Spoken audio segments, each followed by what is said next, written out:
Congo Millennium, Congo Millennium. Mesdames et messieurs, bienvenue dans magazine Abino sur Congo Millennium. Comme je ne cesse de vous le dire, nous sommes là pour vous informer, vous mettre au parfum de ce qu'il y a comme actualité politique dans la République démocratique du Congo, pays à Yo, Nabiso, pays Photo Bundelaka, Mikolonion. Sur l'actualité politique reste dominée par le processus électoral. Là, vous le savez, l'actualité politique, c'est aussi les différentes marches. Appel, il y a comité laïque de coordination. Dernièrement, récemment, il y a au moins 2 ou 3 jours passés, donc c'était là le 25 février, il y a un mois où vous allez mois où ils ont déjà fini sans marche au contour d'angonio son makima masolo nyo setali politique masolo nyo setali sujet aux rédaction nabino et retenir pour nabino lelo to solo la yango na moko ya bana mboka o azali secrétaire général adjoint ya UDPS Kibasa en charge de communication. Donc c'est la personne de monsieur Jimmy Mukendi au se représenté tous en siège il y a UDPS Kibasa en alimité 12e rue. Question il y a que Nabunaye Tomega Robeta Masolo Oyo et Talimboka. Tout à l'heure, tu as retrouvé Naba question Nabiso na invité pour que vous savoir un peu plus. Jimmy Mukendi, bonjour. Bonjour papa. Tous en siège il y a UDPS Kibasa à la 12e rue, tu es au Koutana pour sur la Masolo et Talimboka. De prime abord, comment va le parti politique UDPS Kibasa? UDPS Kibasa, ils ont évolué bien. Tous ont se préparé dans l'élection. Et puis, tant Oyo, biso tous ont mis le Bela, Badongolo miso, Bango, stratégie n'a pas bazui. Il y a qu'à distraire l'opposition. Mais rappelez-vous, depuis le début de l'année, le 13 janvier 2018 au Tozali, président Nabiso Augustin Kibasa Maliba, dans l'échange de vœux à l'Ansaki, message à unité et à opposition, puis surtout à une classe politique, la population congolaise, que distraction, il y a un dialogue dans le commune à niveau, oyo. Tout qui n'est qu'à l'élection, l'unique moyen de créer alternance. Parce que tu constates que la guerre est longue qui à niveau, il y a souci à l'élection, la guerre est comme plus, il y a un positionnement. Il y a déjà option. Maintenant, option qui les lots, je crois le 28 février, parce que la majorité, il y a opposition, puis il y a classe politique, même évêque, réfléchir dans le sens nabiso. Si vous avez une déclaration évêque, mingi ezali que tokende élection, unande toko longola, badongolomi se topé bateau yo, bazali ko faire souffrir le peuple. Mais au-delà il y a yango, élection zakaka likambu ya mutu moko longate, élection zape parlement, et le rotozo bossa na yango wana. Pour opposition, tu as au pouvoir, tant que l'élection est salama. Mais la loi est la loi électorale est tripatouillée. Ce qui est opposition, tu sanganité, tu s'organiser, majorité, ils ont majorité, il y a bateau bazali siko, bako risquer la majorité dans le Parlement. À ce moment-là, ata tozui bokondiamboka.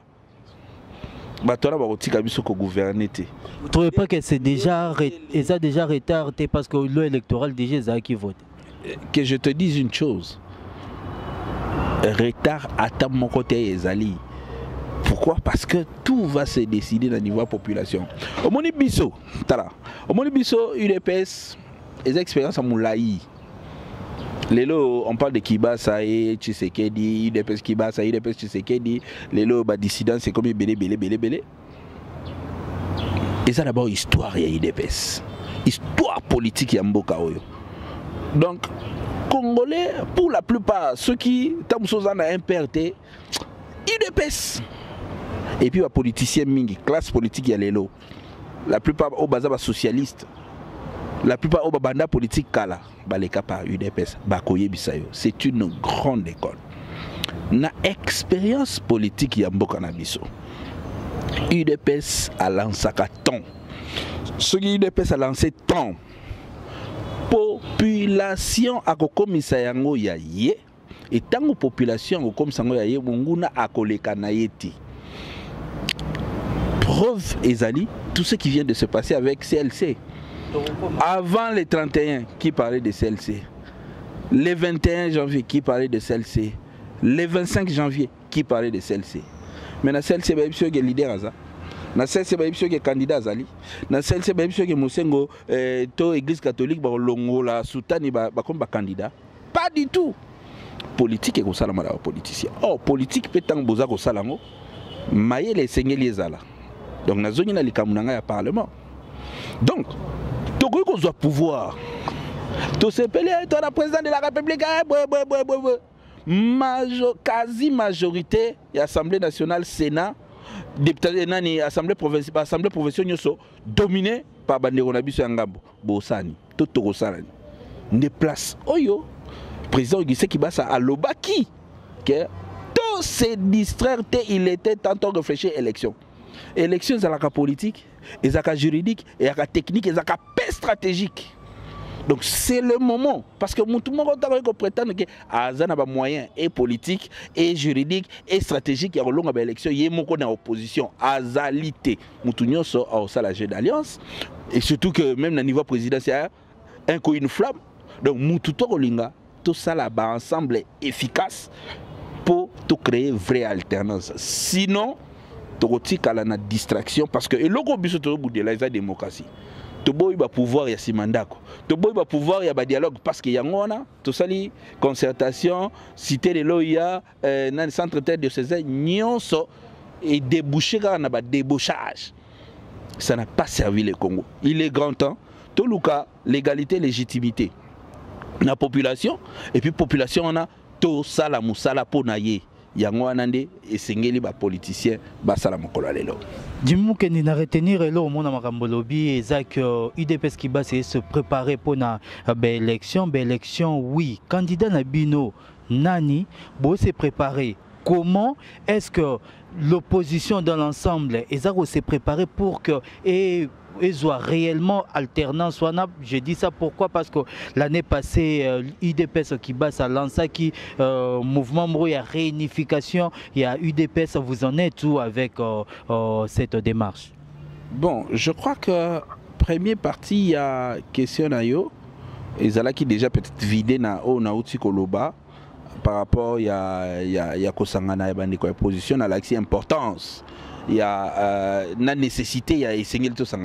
Donc, awa, na par exemple, il y a CLC, na par exemple l'église, c'est-à-dire, il n'y a pas des individus. On a parlé des idées, des grands ensembles, nous débattons adhérer. Bisou, il y a des qui bas à ton logique.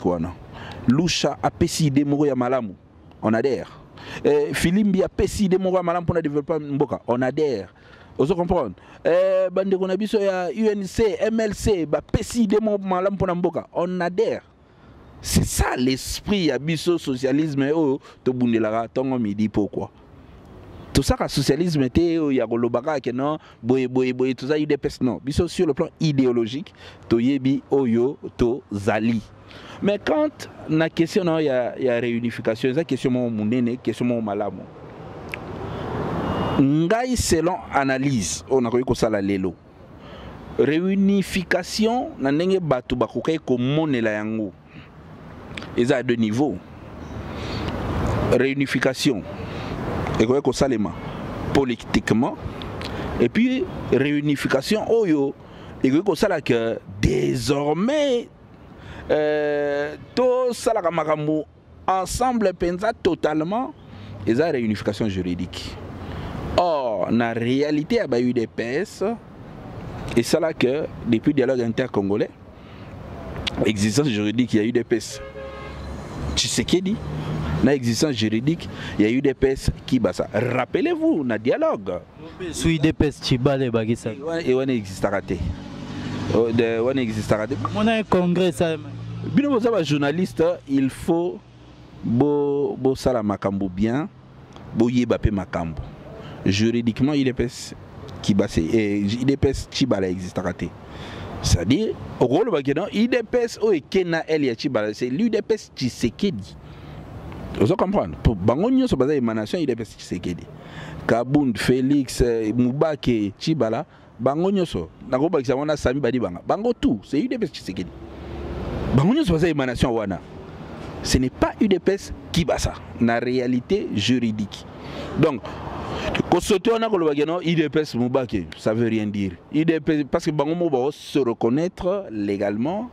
Na UDPS Tshisekedi. Donc c'est ça la réalité. Donc Mediapé, quand on a ce yebi histoire il y a UDPS au yeka au tournipe tropé ça peut la réponse à élément autour sans qu'on prétendre qu'on yeba nyonso mais force ya idéologie et ça ko yeba ko incarner ngo pe ko komisa yango force ya UDPS les abiso tant UDPS kela maki tant sunagi na 2 ans tant sunagi na 3 ans.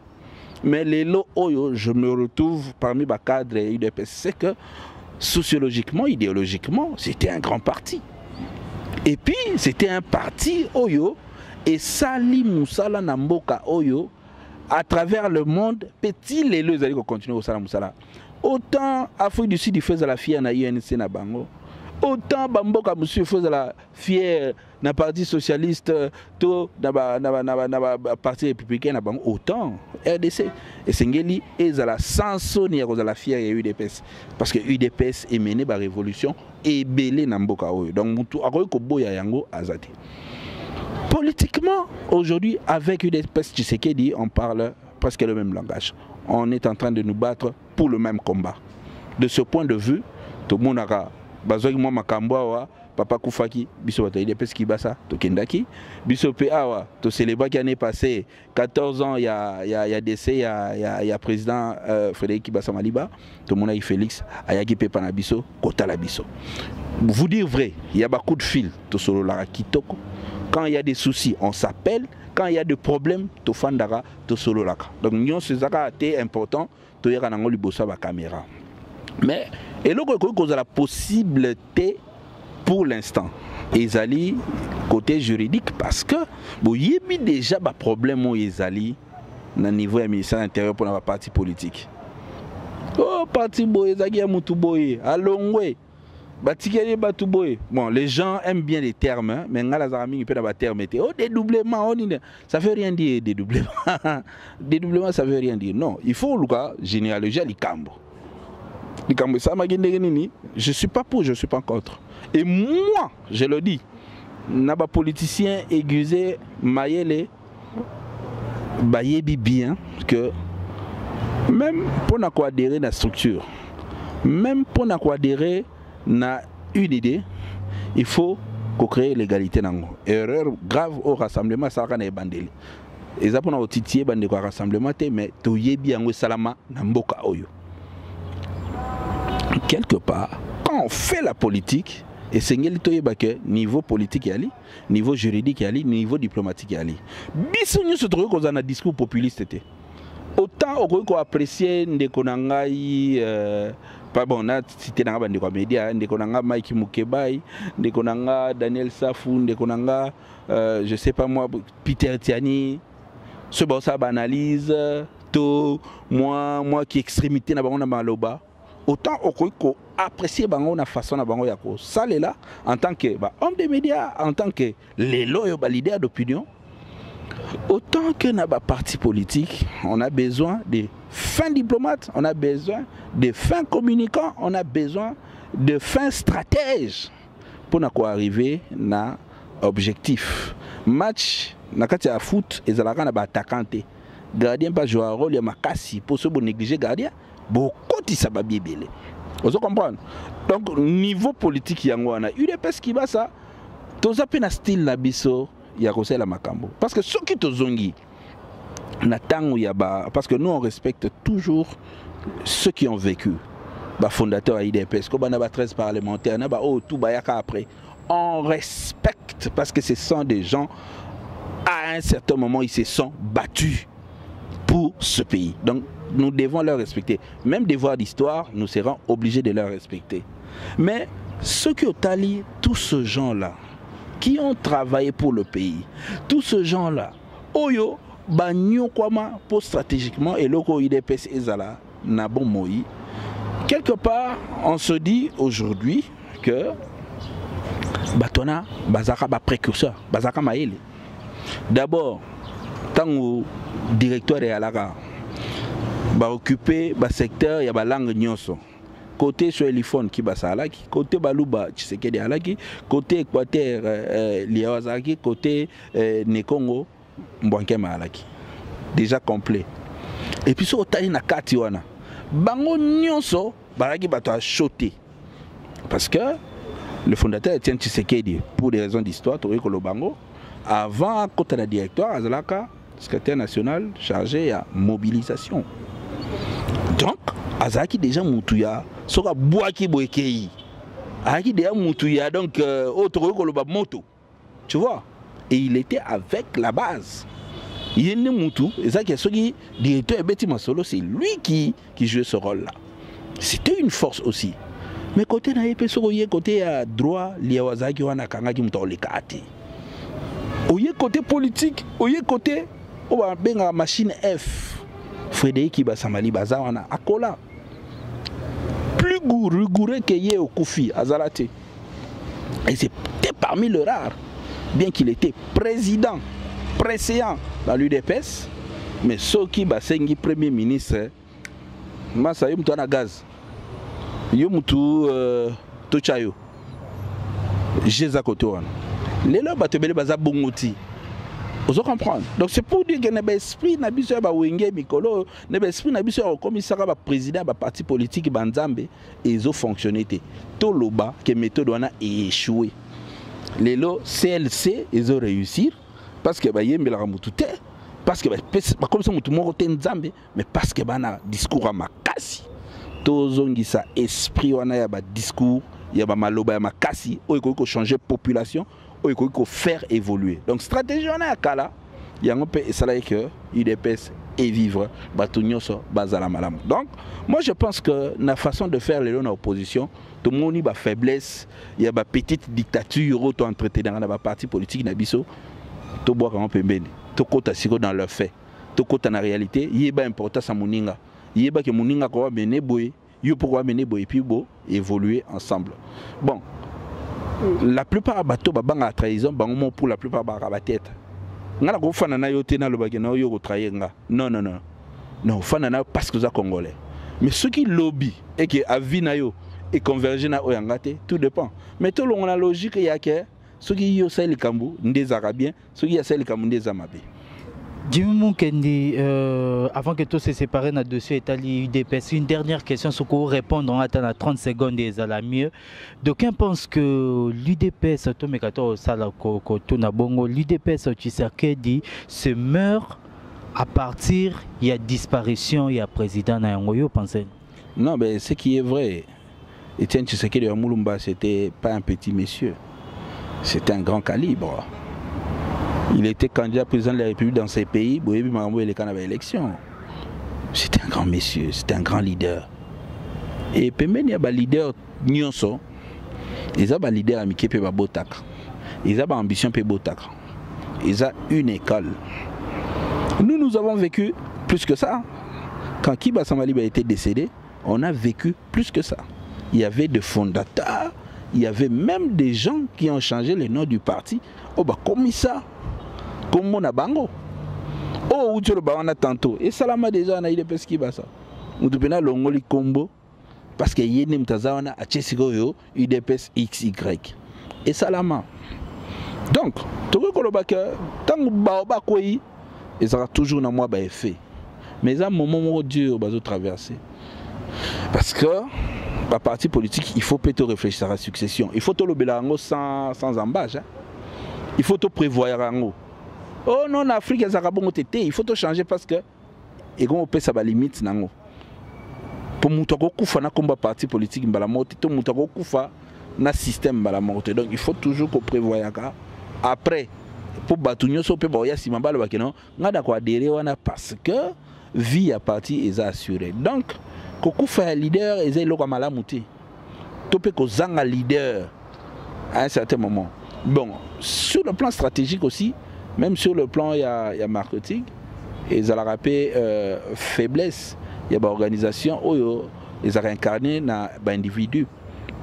Parce que ce qui organisation incarne un individu, il suffit que l'individu en a agafé. Toi exister tes organisations quoi.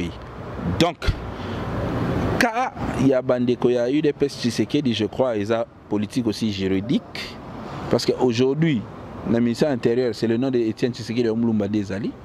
C'est à eux de s'organiser pour nous changer en groupe Enoki, pour nous se mettre en ordre des batailles. Donc, guerre wana je sais, tu yebi esike uteli, to kansake non, bango moko lokola mikolo, ba réglango lokola famille moko. Ba réglant lokola famille moko eza oyo carrément majorité en opposition et ont souhaité pour la UDPS Tshisekedi changeant de chapitre parlant du processus électoral. La machine à voter est un sujet à polémique. Actuellement, on a presque état-major, il y a un parti politique, mais cela n'empêche pas que CENI, la centrale électorale, continue la campagne de sensibilisation. Lobby kuna bayamba qui G7, bayamba qui MLC, bayamba qui PPRD, bayotaki ko yamba Palou, Mikolo lelo le 28 bayamba qui Palou. Mais UDPS qui basa ils ont pensé nini compte il y a innovation wana Corneille Nanga Memi na katia processus électoral. Bon, tant que loi électorale et bima qui est promulgué même avant va voter en haut, UDPS qui bat c'est qui parmi les partis qui contre cette loi. Parce que loi n'est qu'à restreindre Bamagambo, il y a démocratie. Malgré ça, bakoti makamna caution, bakoti pe ba makamuna bango ya seuil. Donc ba changer règle à jeu tant que tout ça la jeu. Ce qui est malhonnête parce que on suppose que ce qui élections en 2016, makamwa ngé zalate. Machine à voter eza trouva ya nanga na lisolo to ye bibisonyo sur la messe noire ça na fleuve Congo, ba enregistrer ki bango. Ndé ba lo bandeni ba ko tricher. Donc nous sommes en train de vivre et le moko oyo va créer tricherie, va créer crise post-électorale et puis va imposer à la population. En tout cas, quasi totalité à l'opposition, on a mon opposition pour machine on a.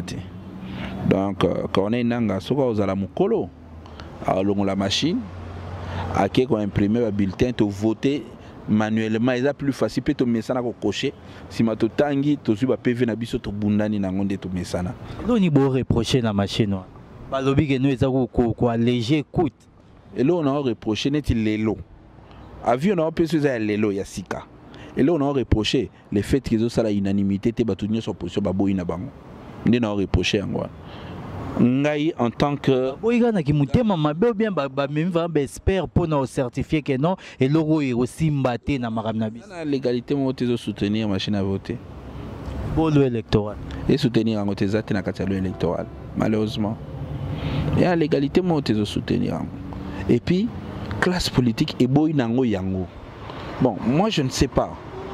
Toi tu es président de la commission électorale nationale indépendante, pourquoi au s'entêter? Moi, ça la souci dans Mboka. Quand on est inanga, sera l'ongoli machine à voter et échanger comme beauté. Kaka yene mda osala nyonso. Échanger comme beauté malobi et repousser bani ba élection ti na 2019. Le kuta ba expérience sous ces allées. Et ça le kuta. Sera l'ongoli machine à voter à oyo que la population. Sera s'entêter à la base il y a crise électorale ou crise post-électorale c'est clair. D'aucuns pensent que ça COP parce que selon certaines indiscrétions, machine wana pièce ont coûté $400 entre guillemets, on ne sait pas. Mais awa selon la proposition nanga, ils ont $1400, $1500. Maintenant, quand tu as des détails, on a des parce que des oppositions boyant. En majorité, il y a Congolais à Boyang. Quand tu as des détails, on a des COP, ça va avoir un COP déjà chaque jour. Nanga kaka ayoka Sony. Azala mukolo alongolango toki na ne na biso to betaka to gagner temps. Mais na liro makamboye que ne croyez-vous à l'organisation des élections le 23 décembre ya no? Et le mot est empêchant. Nanga et moi, le mot est empêchant. Et ça peut être que machine à voter n'est pas conditionnant. Parce que machine à voter doit nous boire les lots. Est-ce que machine à voter en 2016 est là? Les rapports à l'élection, il y a concertation, il y a machine à voter à la. Il y a bilon na bibis, bilon na inventé. Atika parce que à la base à makila on a fait et ninganaka, ezukoto. Atika, je ne veux pas que na ko PC conseil sur base à bakufa avant été. Mais azam mutu, azam ba limite, azam ba faiblesse. Et l'autre qui tika ezate. Congolais le tika. Moi en tout cas moi ça me gêne. Azam mukolo comme président commission électorale, bon, toi on a posé ton peu ta crédit na yo. Mais tu fais des choses ils honoré bon. Nous on va dire quoi? Tika les gens refusent cette machine. Tika luka moyen yebisa biso neni no qui ne ça qu'on imprimer ba Afrique du Sud sur nebo qui na ko ça la bossa ba bulletin. Il y a des techniciens. Non mais technicien tu n'es pas Dieu. Technicien moi je te dis. Ndingazo ko insister na machine na yo na si cette machine passe il y a à la base il y a crise il y a à la base il y a mort pour appeler la population à voter en tout cas participer à l'élection en tout cas biso UDPS qui ba ça tous un canal logique il y a quoi affronter Makambo vous comprendre politique il y a chaise vide tout ce que le lobby boye na ozalate et avancer comme côté. Tout le monde est allé. Donc, nous avons dit que ceux qui n'ont pas insisté qu'il y a une machine, c'est lui qui sera à la base. Il y a Oyonyon sur Koleka. C'est tout. Ceux qui ont les lotés, total année virus à Liboso, c'est tout.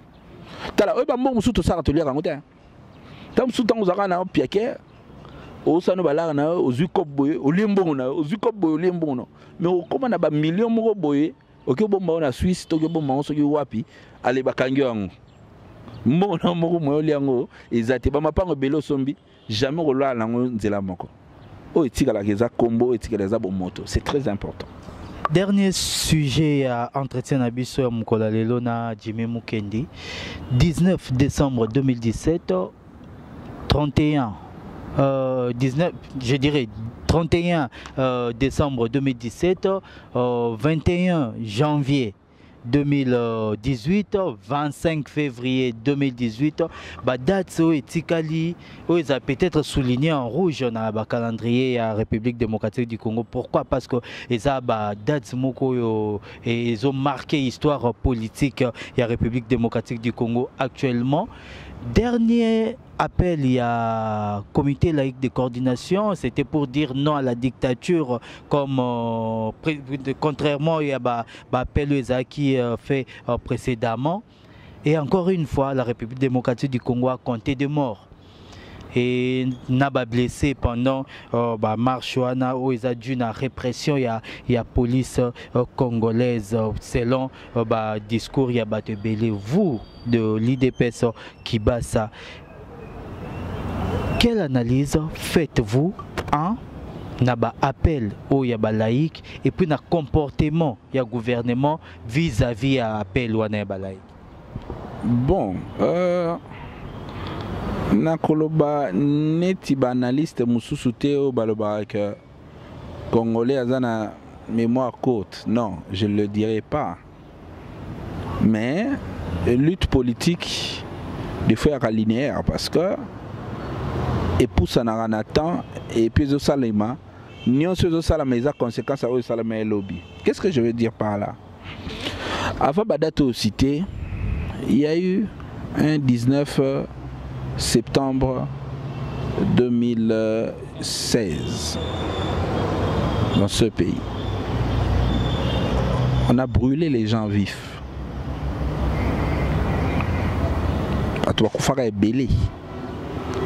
Il y a eu date neti je crois 19, 20, 21 janvier 2015.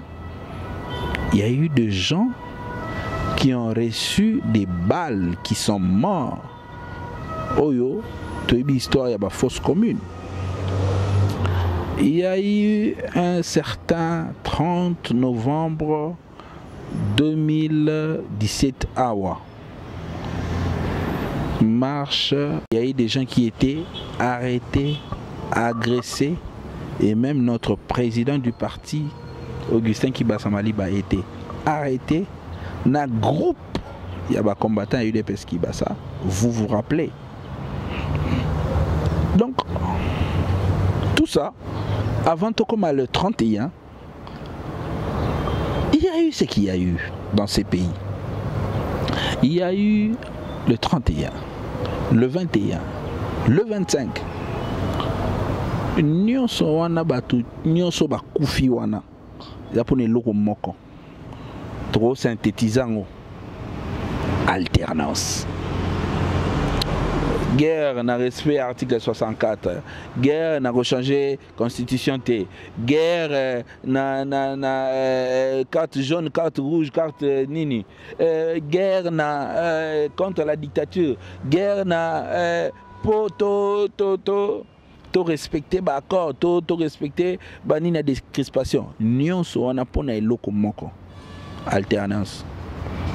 Je nous appelle na réflexion. Bandeko na biso ya majorité. Boko na mitema ya batu, bolongola motema ya nyama na ndoki bwana ngo. Batu ba ku fatigant. Finalement, boko gérer banani. Ah, peut-être que vous les branches armées, na ba béret rouge, pour na boma batu. Tala, nathan mobutu to kaka ibu bima na TVT. To kaka ibu ba leva batu na ba pajero. Mais au mutabimi na TV. Azo pe sa méthode d'enlèvement. Modernisation. Non, modernité. Azo pe sa méthode d'enlèvement. Azo pe sa méthode, il y a violence. Non-violence au parti UDPS et prôna depuis mais bateau c'est prétendre que vous êtes socialiste bateau réalité il y a violence. Non, on est tombé trop bas. On est tombé trop bas. Raison pour laquelle il faut ton malelo que tout ça sur la crédibilité de la population telle. Ce moutoua politicien ba débat na tout ça la même dans l'université. Ba jeune va dire ah bino tubo lugara kolia. C'est trop facile. Les médiocres. C'est trop facile. Mais je rigole. Les lobes de Wacha, et il y a Ndegonabiso, aussi Mukendichi Manga parce qu'il est décédé. Et puis ni Tony Manga Moutouswa Koufi. Ça aussi. Parce que Rossi existait ici à Kim, il passait incognito. Tant que l'Ukaraba audience c'est pas Nababino, Bouyamba yete. Un simple assistant, un simple sportif n'a habité à na coupe à gagner, na médaille à gagner sur Azulango Tambongo. Il a bossé pour le Congo, il a tout fait pour le Congo. Enseignant, assistant, marginalisé.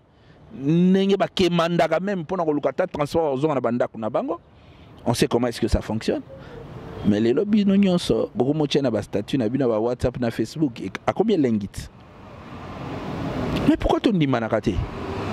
Pourquoi le bana mutu tango zo la lutte ya eloko o le bana yeke zo luka olia et nani wana o azali na thermomètre otala ke na mutu azo lutter mala mutu azo lutter mabe non et ça mu pepe et ça vend mu pepe bakanga ngote nga okokanga munoko na ngai mutu muso kangi munoko na okangi ata 5 personnes mabele ningana et ça mu pepe respectant les politiciens oyo bazo sacrifier pe ba vie na bango pour na kosala bitumba politique depuis que bitumba politique eza nzoto teza ya violence te biso UDPS plusieurs fois batubaya na ba proposition ya kosala ba rébellion boyoka ba parti salama banvula na manvula oyoka UDPS asala rébellion wapi na batanda sa biso nyoso zi Tshisekedi zi kibasa zi batutu oyoka ke na UDPS asalia asala rébellion pour nous compte. Pas du tout. Tout le monde a une méthode démocratique. Mais il y en a un à Kinshasa. Toyoka ngo ah bino ganti ba marché na bino na ndeko bongisa. Bino ganti ke ba ville morte na bino na ndeko bongisa. Détrompez-vous. Soki muto yo ki pena moto azo yo katisi koyo. Akomi pe ko evo. Tala. Bino katisa facile mutu. Ayebi ke so katisi yo za na beauté mais aboyine beauté. Bokati a facile. Ce n'est pas facile. quelque part, on a une stratégie. Et secrétaire général, secrétaire permanent, il faut te bakisaboyer, il faut te comment il y a la président. C'est ça facile. Mais justement, c'est un jeu politique. Le quoi biso il est pas démocratie. Yoko longwa au tikaliwana sur sénateur à vie soginini. To buni na ba élection, biso to longi bino na parlement, to longi bino na présidentielle, bino pe comme opposition. Vie politique ya mboka continuer, ba institution mboka zo tambla malamu. Tala UDPS qui va s'en aller réfléchir à Congo. Tout ça logique à chaotique. Tout ça logique était que non, to boma intel, to sala mutu bo intel et même biso nulle part en Afrique. Ba Kadhafi ba kufa ba bagbo ba ngwana ba kenda et puis ba to belé ba zamba bisika passi et contribuer na elo côté na développement na biso le contraire mundele toujours après pour nous négocier ba kunae mais ba tout mundi otozali ba to réfléchir non peut pour l'intérêt la population de souffrir souffrance et oumeli. Jimmy Mukendi, une dernière question avant que tout se sépare. Processus électoral en cours, élection prévue le 23 décembre, calendrier électoral déjà connu, qui déjà publié. Maintenant, marche a projeté pour le 19 mars. Tu continueras au Bimara, tu compteras le jour ou bien stratégie il faut échanger. Ah voilà, là où vous comprenez des démarches, il y a stratégie, il y a marche. Nous avons marche chaque dimanche. Et ça moyen de pression. Tu as pour l'intolérance. Tout ça marche chaque dimanche. Chaque dimanche. Ce que dimanche, si l'été continuera. C'est la peur. Kongola kufa na kobanga. Mais ozo kufa na kobanga. Oza déjà ya kufa obanga nini? Oza déjà ya kufa obanga nini? Babilo ko nyonso ko bangisa biso sesila nzala tolala rango. Tozolala o melimai olali. Il y a des familles qui souffrent. Bana muto boti bana yana posa batanga bakola. Mais ana mbongo otinda ba on a classe ba bengani ba minerval. Papa atangisi ba ya misu eloko ko lobezati. Na kena kaluka bandeko baolia matokola Thompson bakali nyango balie balali balie na lobi teke babwa ki balie otali fufu ba olamba zelo wana eza kutu pembe balie ngana on a plaisir pas na ngana lira makemba na lira frite et que voisin nanga azana pasi pas du tout wana muto azo vivre déjà bon azo lia matokolo à vivre sans courant, sans maïs, dans le 21e siècle, Azadi Amoutou a Koufa. Donc, au lieu au Koufa en rampant, vaut mieux au Koufa debout. N'engé aussi à Koufi, n'engé Kapangala Koufaki, n'engé Bandekomsou à Koufaki, au Koufi debout. Liwa ya malamu yangwana. Liwa ya malamu yangwana, liwa ya conscience yangwana. Au moins, Bandekono batikali warolobake. Ce qui te dit libération, t'as la famille boy, t'as l'andeko boy, et à jamais, bah comme on est kotikala. Donc pour nanga bah marche vraiment à chaque jour. T'osala jamais pour la violence, UDPS. T'osala toujours pacifique. Chaque jour tu es ça kabandeko. Biso à président biso bima marche nyonso. Tu es ça kabandeko kotumba pinete ko ça mabete. Et ça moyen d'expression démocratique. Biso to na mbongo osomba Kalashnikov te poto boma population na biso. To na mbongo osomba char de combat te poto boma population na biso. Mais tozana makasi ya kotambola pona koloba non na système et démocratiquement ba obaza en face. Ce qui ba yebi jeu politique ndenge ezalaka ba ko répondre topé ba ko yoka aux population alingi. Eza moyen ya expression. Toi tu crois que ce qui population aza quelque part satisfait. Les prêtres ne sont pas des petits gens, mais tu es pour remplacer Samboussa et Bango après accord il y a centre terre de César. Et ça makambo tout le monde a un mboka na biso. O bazol baba simba basango na nzoto. Ba jeune ba okola lelo, il fallait ba kola d'éducation, il fallait ba kola na sens ya paix. Biso basango ne ba préfet de discipline na biso, ba préfet na biso, ba professeur na biso. Sango c'est un monsieur. Et puis au-delà de ça, spirituellement, c'est le représentant de Dieu. Politiquement, pour l'égocentrisme, oh le baba simba sango, pour la tibéré rouge. Tous en a sens sacré. On a des enfants qu'on élève. Toti la bango, sens ya bon moto nini différence entre nyama na moto moto a un raisonnement moto a ba limite nyama a la limite te nyama uta kuna ye asali salitiao tozonga batu soki tozongi batu kongo la biso ekeli boso. Ça sera votre mot de la fin. Mot de la fin c'est que biso UDPS Kibasa et logo ya kopesa ya makasi na population ezali discours autolobie, il y a non-violence, il y a alternance, topona ba candidature na ba élection et puis topé sa ba idée oyo eko changer mboka na biso. C'est très important. Pas si otozana ngo ifesi là. Nzala otozana ngo ifesi là. Na 21e siècle minimum ya kozanga courant na mai eza kaka na Congo. Bandeko mususu ko so katisi na ba mboka mususu ezate makambo ya ba courant na mai oyo. Mais en pleine ville, la société on est encore desservi de côté. To côté atana nzala te, to côté na éducation te, to tomber trop bas. Tout ça ba docteur ya ba forme nyonso. Tout ça na batu ya ba forme nyonso na Congo. Tozo kende wapi bandeko. Tozo conscience. Tant élection ko ya. Oyebi kende ko na akaventurer ko voter yeti. Biso to kotisi égoïsme électoral to bengi yango. Pimela bango seuil. Dans le domaine de l'élection, UDPS Kibasa est un égoïsme électoral. Et l'autre, c'est la bango seuil électoral. Et puis, je n'y ai pas bêta avec la population, pour battre les jeunes. Jimmy Mukendi, merci. Merci, Bino.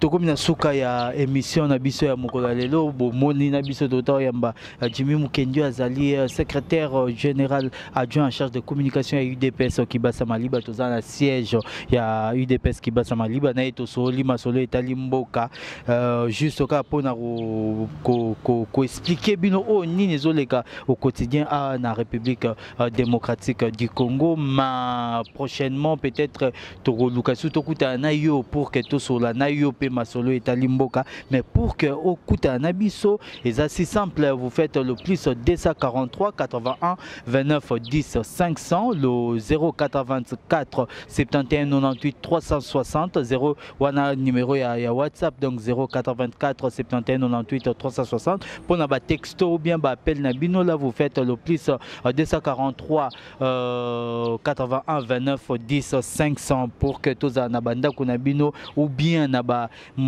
pour que vous yamba biso nde boyamba biso lelo dites merci à Jires Dibenzi qui était derrière la prise de vue yende mtasali que notre monde na bino sumko lelo. Je dis merci à Ricky Dibenzi le boss ya site Oyo Congo Millennium et na moi sinae maman Jolie Dibenzi. Quant à moi je vous dis merci et à la prochaine occasion.